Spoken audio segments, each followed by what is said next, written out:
Hello everybody, welcome to GTPlanet and welcome to another video here on our channel and welcome to update 1.63 of Gran Turismo 7. My name's Chaz Draycott, lead video producer for GTPlanet, and I'm going to be taking you through the 5 new cars that we have today and giving them a quick drive around a couple of circuits.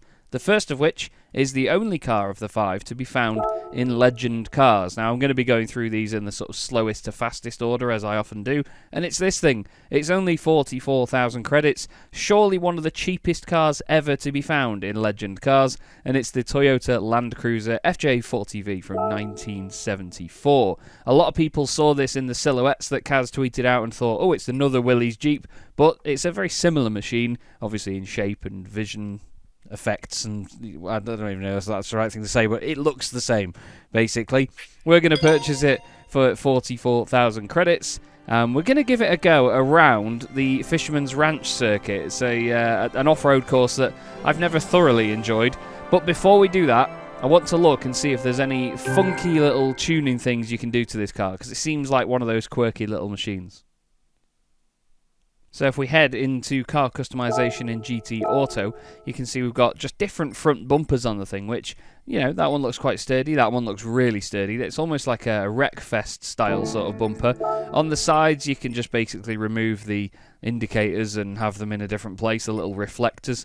A very, very strange thing to be able to do, but it's these minute details that make Gran Turismo 7 so lovable. And then on the rear, you can remove the rear tyre or have a completely different style of tyre. That's basically all you can do. But what I do find funny is that when you make these changes, obviously the suspension resets and it really rocks back and forth when you choose through them. Still, let's make sure we've got the right tyres on it and let's take it round Fisherman's Ranch. Now, it's obviously not got the performance to go up against any of these types of cars, so we're just going to do a lovely little time trial in this thing and drive it round on its own on the full course. Now, I wanted to start off on board with this thing so you can have a little look around the interior and look around the back, but obviously not easy to do that on the little thumbsticks that you have on this wheel. But as you can see, it's all painted the same as the exterior of the car, and at the back, I mean, you can see it's just bench seats in the rear by the look of it, Land Rover style. Oh, I've already crashed it. Feels a lot faster than I expected it to be, because when we've had cars like this before, these sort of slower off-road vehicles, I mean, you all remember the Unimog that we drove around here, it was a very, very slow lap, the way you were basically flat out most of the time, and then I tried to make a faster version of it that was just an absolute monster. But this thing, you know, it does feel a lot more pokey than I expected. It's got dirt tyres on it now. We're doing over 60 mile an hour, and, well, we nearly did 60 mile an hour in third gear. Little hop, skip and a jump there, and it actually feels really pokey. I was expecting this to be a Unimog-like lap, but we're doing 75 mile an hour into this long left-hander. It's going to go over the crest. A little bit of a bounce and a wiggle. But you know what? This feels really, really well balanced. It's lovely to just flick it this way and that way. Obviously, it's not got all the power in the world, but you can throw it around as if it is a purpose-built rally car for these sorts of things. It's not often that a car just works straight off the bat on the dirt circuits. It's not really got the guts to go up the hill like that, but that's okay. Trying to cling to the inside there and get it a little bit sideways. I'm pretty sure it only has 4 gears though. I don't think it has a 5th. No, it doesn't. I'm trying to change up to 5th and it's not got a 5th gear. I mean, it is from the mid-70s. There wasn't a lot of sort of, what do you call them? There wasn't a lot of standard cars back then that had 5 gears unless they really needed it, especially this sort of machine as well. But it really feels like it's at home here on a rally course. It's good fun, actually. Really good fun. I wasn't, you know, I wanted to start the video off slow, and as we always do, go with the slowest car first and treat this as an introduction to at least showing it off, but this will be the bit that a lot of people skip past. But you know what, I'm thoroughly enjoying this little car, and it's nice to be driving it on board as well, because as you all know from the daily races and things and the weekly challenges that we've done before, I often drive from the bonnet camera anyway, or the roof camera, just because I prefer to have that definite stiff attachment to the car Whereas in here, obviously, it's rocking around, it's rattling like mad, as you can see. It's a little bit off-putting on the off-road courses because it's a bit exaggerated, but you know what? It feels like a good little wild ride inside this car. It's great fun. Lovely little speedo. I'm trying to do it so that I can look down, but it's so hard to do on these thumbsticks without just looking backwards. So I apologise for it flicking back and forth like that. I'm trying to look at the speedo down there that's got this sort of weird square design to it, and the almost empty dashboard. It's a very, very cool little car inside. And you know what? It makes a pretty decent noise as well, actually. It's only got a piddly engine up front, but makes the right sounds, doesn't it? We're at 3 minutes on a lap at the moment. It's struggling to get the power down a little bit here, but now we're going to go over the jump. Hands off the wheel. Yep. No doubt that'll be either the thumbnail or at least a fun bit of footage. On the brakes, it's this double right. Oh, I had to correct it there to put some left lock on. I thought it was going to completely go away from me there. We're not going to change up to fourth. We're going to give it a dab of brakes, pitch it in. Now on my own channel, I've been playing a lot of EA Sports WRC recently, so I've been getting slightly better with the physics of rallying, but as you can all see, I'm still no master of it. It changes direction very well with not a lot of encouragement.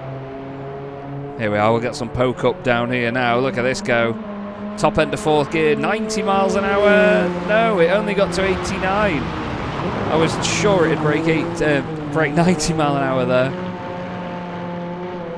But you know what? This is a good little fun car to drive. Ooh, God, fourth gear really let itself down there. We'll cross the line and we'll see what the time is. Just under 4.5 minutes at Fisherman's Ranch in the lovely little Toyota Land Cruiser. I like this. I like it. It'd be interesting to see what sort of additions and sort of upgrades you can make to it to make it quicker, and I'm sure there'll be a daily race out next week involving this car. It's usually the sort of car they throw around either a place like this or maybe the Tokyo Expressway, but obviously things will ramp up slightly now as we move on to the next car in the quintet that we've got in this update. And for this next car, we head over to Brand Central. We're going to go to the Asian part of Brand Central, Asia Pacific, and we're going to head to Toyota. In this update, Toyota have given us the new RAV4 Adventure from 2020. I say new, obviously it's 5 years old at this point. Only 33,000 credits, as standard comes in what I think is a horrible blue cyane colour. I mean, I don't really want to buy it at all, but we're going to go for it in this dark metallic grey. It's not got all the power in the world, but obviously it's a step up from the Land Cruiser that we've just been in there. Only just under 170 horsepower. It weighs over 1,600 kilos, so it's a hefty car for that much power, but as is the case with a lot of Toyotas and things in their modern range, there's usually hybrid assistance, some sort of electric motor assistance, so it puts that power down pretty well. We'll take it around Tsukuba. That's always a circuit that I like to throw around these sort of lower powered cars, because there's a bit more of a start-stop nature to it, but you can really enjoy the corners a bit more in something like this. You know, it's not a Grand Prix circuit with huge straights or anything like that. It's 372. We could put it in the Sunday Sunday Cup Classic, just because why not? At least put it up against some other cars, see what it can handle in its completely standard guise. And you know what? Makes a very good noise. Well, compared to what you'd expect it to make. There's a little Fiat 500 next to me somewhere. It makes an interesting noise.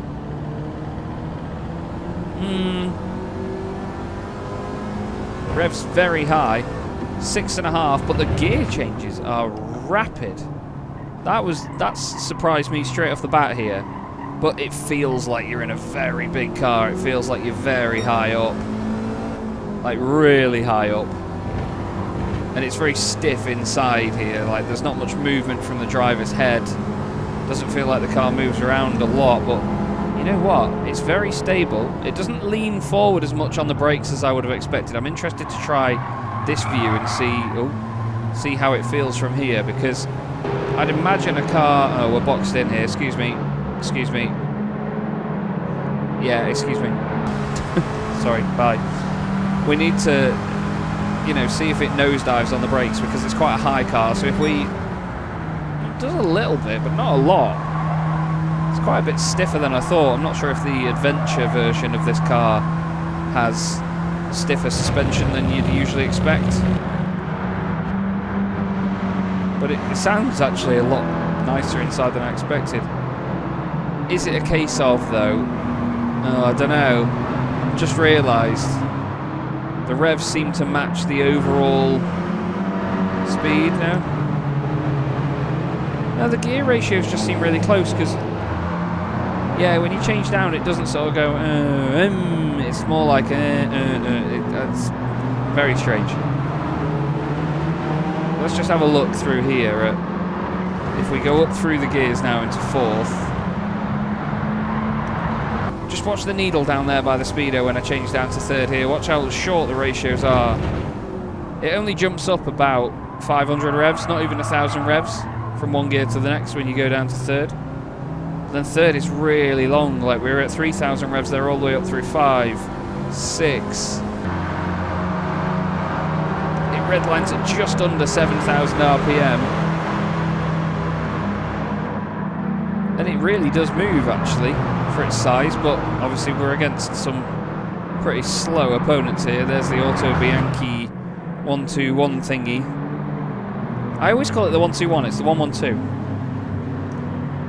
This doesn't feel horrific, though. It's just, it'll be another one to add into the crossover cup, which there are many now in Gran Turismo. Although I say many, we've got what? The Qashqai, we've got the Honda CR-V, we've had the, was it the Peugeot that we had recently? I think I remember doing a tweet on our socials about which one are you driving today and why isn't it the Peugeot. I actually had one of those as a rental car recently while I was away in Belgium commentating, and it's, you know what, it's not a bad car. It's nicer than my BMW anyway, but that's from 2006, so obviously creature comforts have come on a long way since then. Not even sure we're going to win this race in the...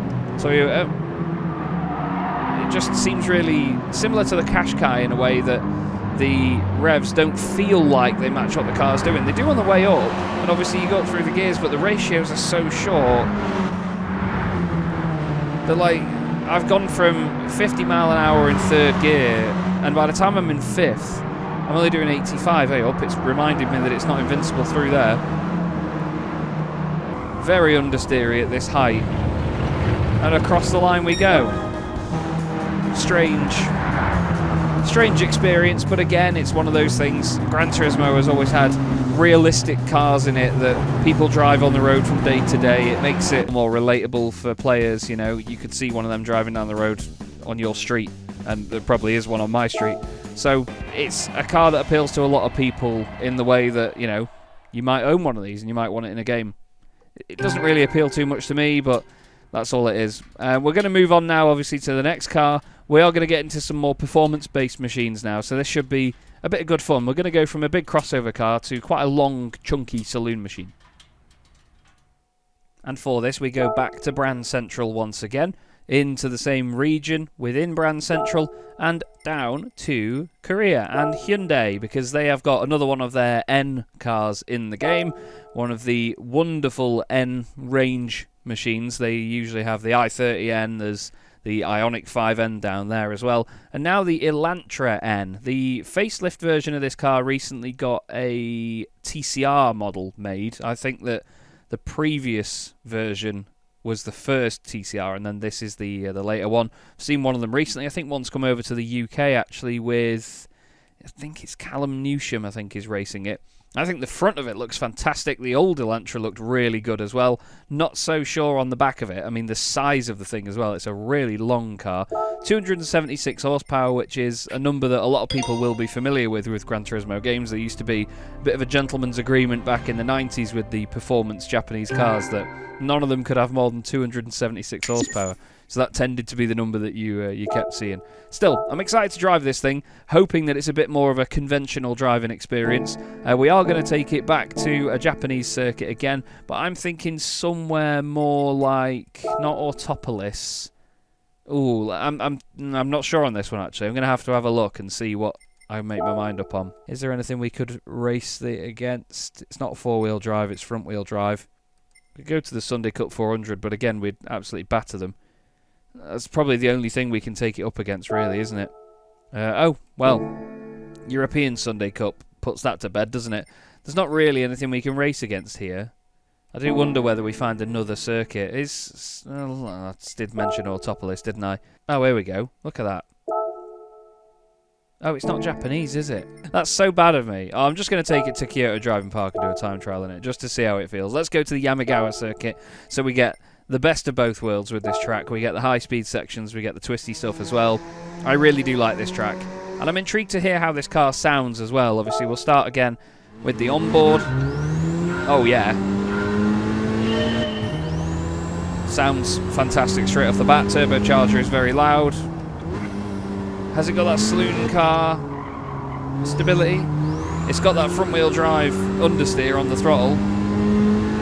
Now it's obviously going to be in their sort of performance mode from the get-go, so it tells you about all the torque, it tells you the turbo pressure, the engine and oil temperatures.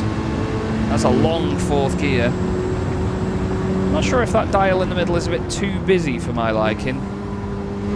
I'm sort of scared to turn it in, but the front end is phenomenal actually. Front end grip is fantastic. On the power in high speed sectors it seems okay. You do get a bit of that understeer that you get from a front-wheel drive, front-engine car, but you know what? It just feels like a touring car at this point. It seems like it runs out of guts a little bit once you get over 110, and then I don't know. It wants to. The back end you can feel wants to go around, but then it remembers it's a saloon and not a hatchback like the i30N. This is what I'd imagine the i30N Sportback feels like, the longer version of that car.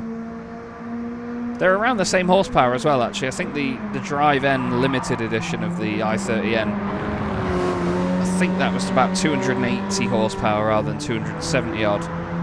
Turbocharger is very loud. I'm not sure if that's overly exaggerated, but this just feels like you're driving a touring car. Like, it feels like a slightly I don't know, because the brakes aren't that good. It feels like a slightly underpowered Group 4 car or GT4 car. The only thing is, the brakes are not race car brakes, and he's got a bit of instability there on the brakes. But it doesn't feel horrendous. Let's see what it's like from this view. Turbo noise not as prominent here. It doesn't feel as stiff as I expected, but yeah, I've got traction control on 2, as you'll see. Which one is it? Here. I run traction control on 2 because I'm a heavy-footed buffoon. And even then, it was still spinning up the fronts, trying to get onto the throttle. Let's just trail brake it a little bit through here. Oh, I was off the brakes a bit aggressively, actually. But you know what? Round there, at high speed, that front end feels fantastic. And again, when you get on the power through there, you don't notice as much of the understeer as it spins up the front. So we're going to give it some proper lock through here. I'm staying flat. You know what? Oh, I lifted a tiny bit there. It was really good through that sector. We're going to trail brake slightly around here. Yeah, the back end wants to come around, but it remembers that it's a saloon, so it straightens up the front a bit more in response. So it is it's got that very Gran Turismo-esque understeer on the brakes, mid-corner. But this feels lovely to drive. I'm enjoying myself here. I thought I would, because I do love the Hyundais and I love their N cars. Yeah, there's the very apparent reminder that it's a front-wheel drive, nearly 300 horsepower saloon. So I'm slightly biased to these cars. I do love them, but yeah, the brakes just aren't race car brakes, you have to remember. But listen, it's quite a lazy limiter. Would have expected it to be a little bit more quick fire than that. You know, more of a no, but I didn't design it. I don't make the rules. I just make poor lap times. It's good fun though, I tell you. I like cars like this, really do. You know, that sort of 300 horsepower limit saloon car power. You know, it's a similar structure to cars that we have in the British Touring Car Championship. It's just that they're purpose-built race cars. But under 300 horsepower is probably the most fun you could have without getting in a lot of trouble on public roads. Big fan of this, actually. I'm intrigued to see what they do with it, in what events it goes in, and obviously what people can do with it as well. I'm sure it'll be used for touring car championships and stuff that people use for leagues and things here on Gran Turismo 7. But yeah, this is, well, it's my favourite so far, I have to say. I mean, it was never going to be any of the first two, let's face it, but they're interesting little cars in their own right. But now we're going to go to a front-engined but rear-wheel drive car instead that is definitely a bit more performance-focused. The next car is also over in Brand Central, and as you probably guessed from earlier on, and well, I'm sure you know by now, it's in Mazda, as denoted by the little red new above its name. It's not this MX-5, it's not that MX-5, it is in fact this MX-5. It's the Mazda Spirit Racing Roadster 12R. There's no data on it, there's no engine displacement, no power figures, any of that stuff on the right hand side, and I don't think you can tune it either, which seems very, very strange. I'm not sure if this car, I'm pretty sure this car exists, I'm sure it's a concept they've done, but seems like it's a bit of a unknown factor. You could call it a grey area considering the colour.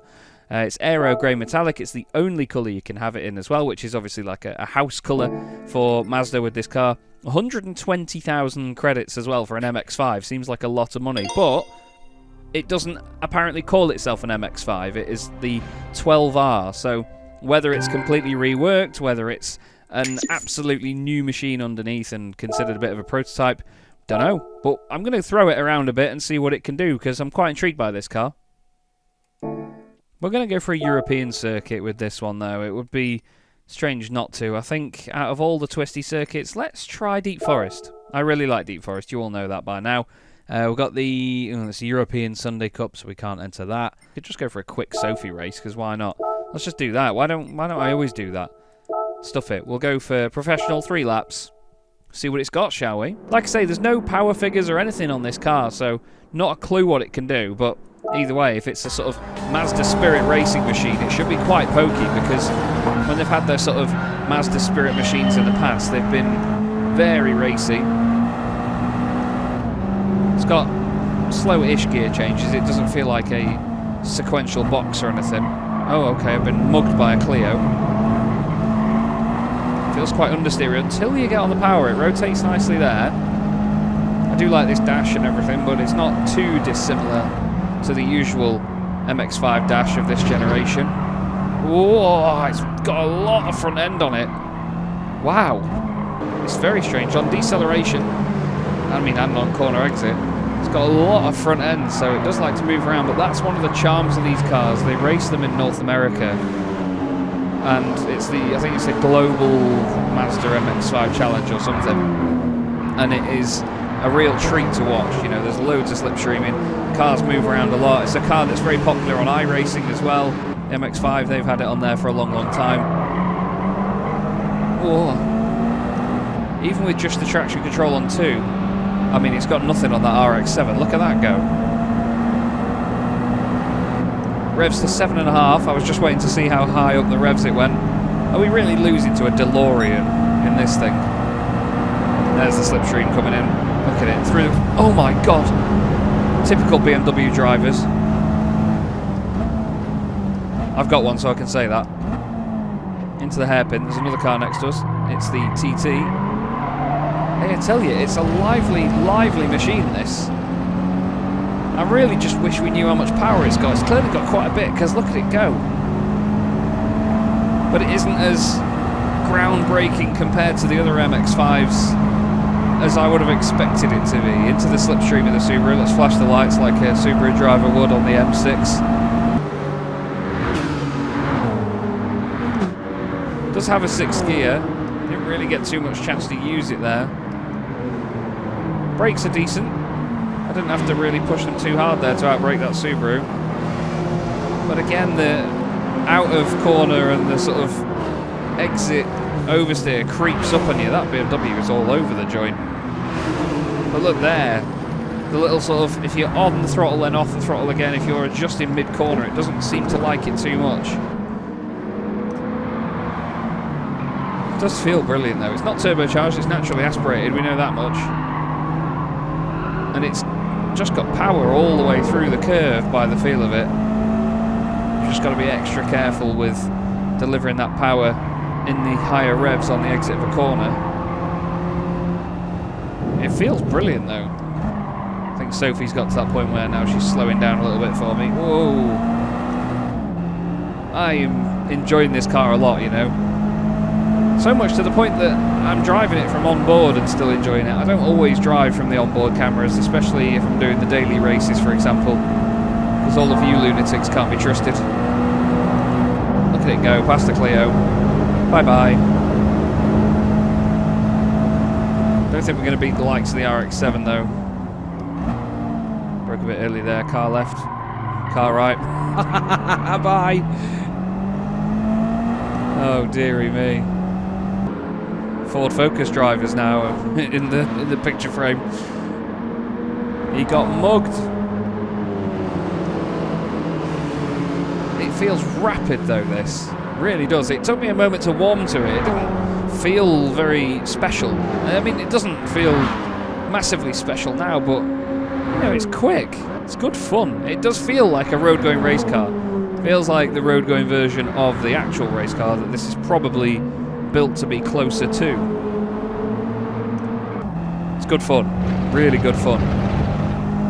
You can throw it around, you can get away with stuff with it as well. So look, if I really throw it through here, over the crest, it wanted to pull over to the right there, but we didn't let it.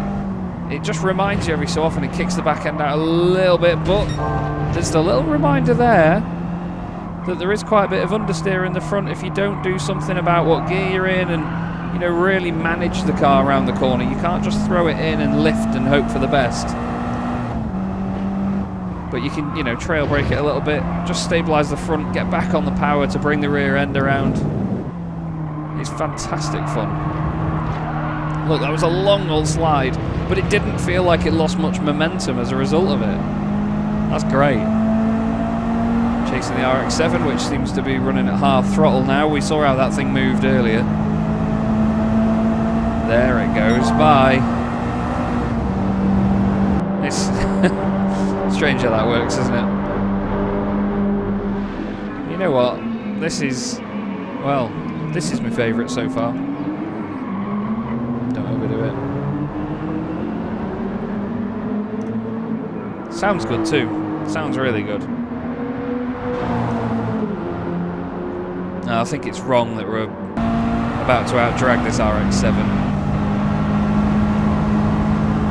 That's the unfortunate negative side of Sophie AI, is that you saw this thing breeze past me earlier, now we're pushing it across the start-finish line. Strange. But you know what, that's, despite the mystery around it and the lack of information and tuning abilities on it, that's a good fun car to drive, that is. I'm just hoping now that the last car of the 5 lives up to the semi-hype that it's had, because otherwise it'll be that's my favourite. It's not that I don't want it to be my favourite, but this next one could be great, could be hateful.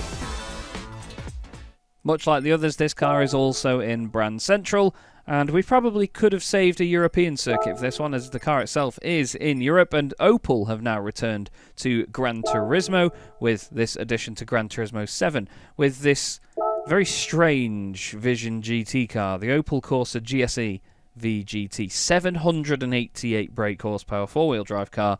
It's all electric, and it is not the best thing to look at, I don't think. It looks like it belongs in a fantasy racing game from many years ago. I'm not sure you get much boot space with that massive rear diffuser. It is obviously just designed as a sort of a race car, effectively. It's 1 million credits as well. I'm not really too comfortable spending 1 million credits on it, but I've done a lot of time trials and things recently, so got the money to spend on it.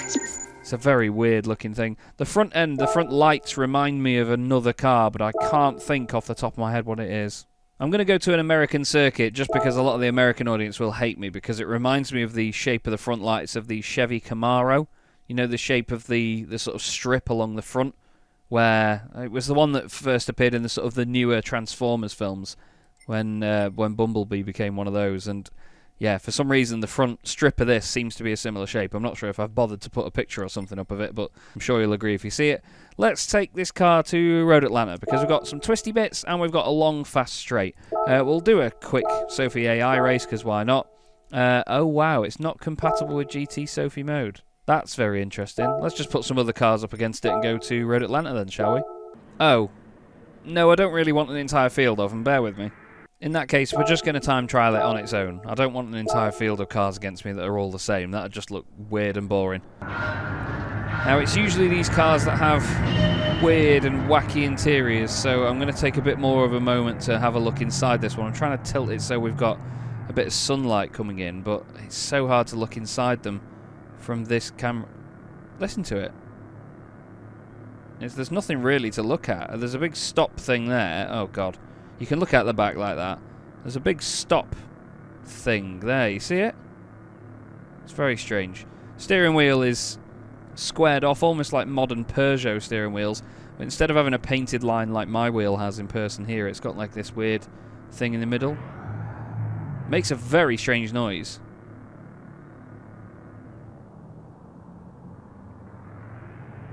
And it has some sort of rocket boost thing flashing on the wheel. Do you see that? Is that like launch control? Wonder if we... Well, I mean, launch control and stuff doesn't really work in these, but... I mean, wow. Fast. Heavy on the steering. 150 miles an hour like that. I really don't like the head-up display, because it is right in your eye line. That is a very distracting head-up display. And, well, to be fair, actually, I say it's in your eye line, but when you're looking at the apex of the corners, when you're looking at the curbs, you're not actually looking at it. But it's got a weird, very distracting G-meter in it as well, that goes from right to left all the time. What a strange design. I mean, it's so stable. And it's so fast. But it's just... recharges the battery on the brakes, as a lot of EVs do. It's just a weird head-up display, because you look away from the apex you're looking at to check on it. I understand that, you know, we're lucky enough to be in a game driving this thing, so we've got the head-up display around us already. But in person, that would obviously be even bigger in your peripheral vision than it is, you know, on a windscreen, perceived on a screen in front of me that's all the way over there on my desk. So that's just a very strange design idea, I think. I don't like that at all. It would be a lot easier to have a much smaller one. I don't understand what the parts are above it and below it either. I'm not quite sure what those are about. I do have to say, though, this thing grips like nothing I've driven on Gran Turismo for a while. The grip and the stability is absolutely outstanding. I mean, wow. I was expecting it to understeer there, but let's just go... I mean, we may have run wide, but wow. The grip is sensational. Hard on the brakes, chuck it in, and it just grips and goes round. It's got the usual understeer through the slow corners, but then it just flings you out of them. It doesn't quite have the initial bang that some of the Porsche Vision GT cars and the likes of the Jaguar Vision GT car have. It's very consistent with its acceleration all the way up through the range.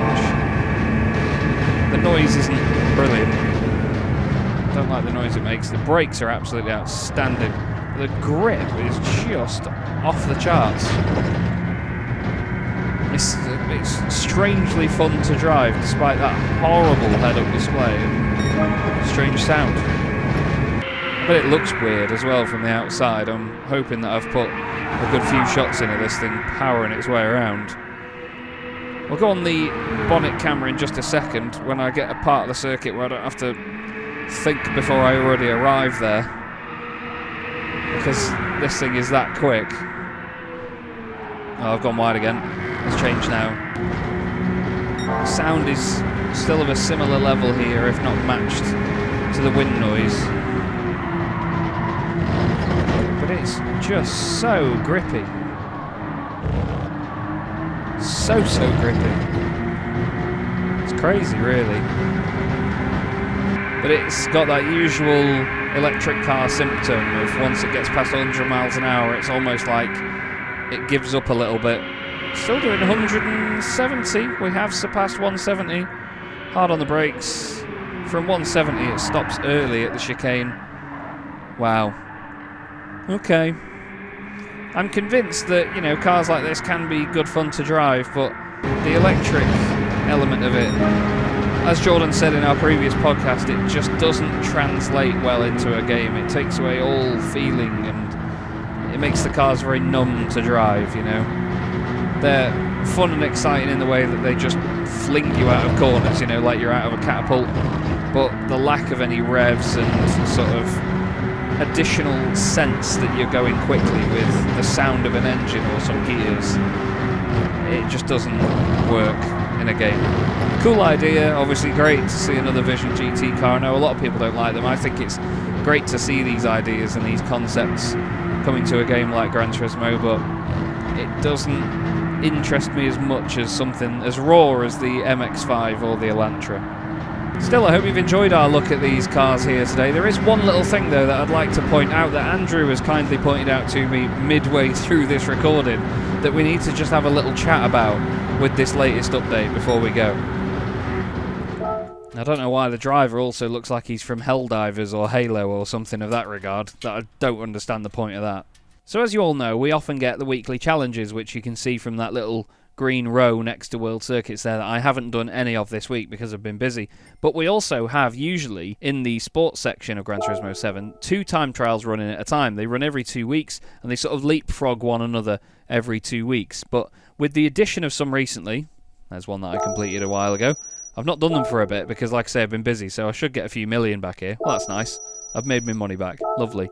So, at the moment, we have 6 time trials running at present, which is the most we've ever had. They've added 2 with this update today. Before that we had 4, which I think was already a record, and now we've got 6 of them. So we've got, obviously, the World Series Berlin sort of themed event with the Porsche 962 at Monza. The Elantra and the Opel have both come out today. Oh, that's so annoying. Out of all that, I promise you I didn't see what circuit that was the time trial at, but I picked Road Atlanta, so maybe I've got to go and do that now. The Elantra is at the Nürburgring Grand Prix circuit. We've still got the Eiger Nordwand trial with the Lancia Stratos, and then any Group 3 car at Suzuka. So it's really weird to see all of them together, obviously next to the Honda Racing, can't remember the full name of it, but yeah, either way, we've got 6 time trials at the moment, so, I mean, why not go and get these 2 cars and then earn yourself the credits back? Easily done. And there's still a lot to do here in the time trials. There's obviously much more to the update as well. We've got menu books and engine swaps and all sorts to look at. So go and check out the update 1.63 today. I hope you've enjoyed these cars and having a look at them with me here this morning. Let us know what your favourite car is and why, what your least favourite car is and why it's the Toyota. It's always fun to do these, and obviously we'll try and do more in future, more daily races videos and so on. And yeah, that's it for now. Thanks so much for watching. See you again in the next video.